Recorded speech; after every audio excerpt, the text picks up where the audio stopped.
In breaking news, the end of an era for another Australian icon with 5,000 Qantas workers sacked. The federal government has announced that it will attempt to lift foreign ownership restrictions from Qantas, paving the way for foreign investors to take over the ailing but once proud national carrier.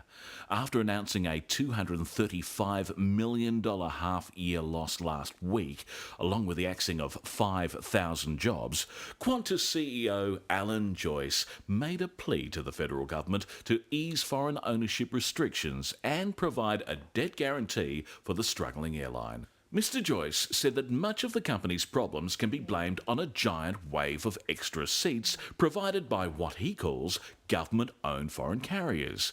He went on to say many have far lower labour costs, they're spurred by national economic development goals rather than profit, and they have the backing of their governments. Really? Is that what he said? What a prick. Let's not forget that Alan Joyce was part of the Ansett management team which oversaw the demise of another iconic Australian airline in 2001. So, Joyce and his board, who have taken Qantas from a profitable airline and turned it into a junk status company, are going to ask you, the taxpayer, for a bailout while at the same time sell off Qantas to foreign investors and move the remaining Qantas jobs offshore?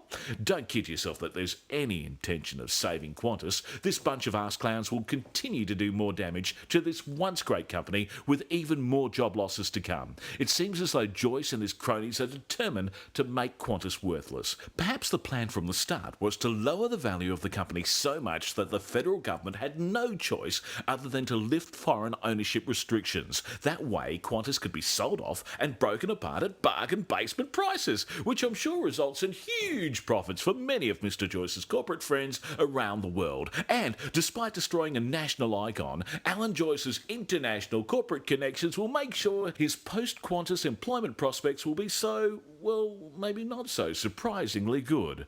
After all, he did stand up to the nasty unions, and you know the profit-driven corporate world just loves a union-bashing kind of CEO.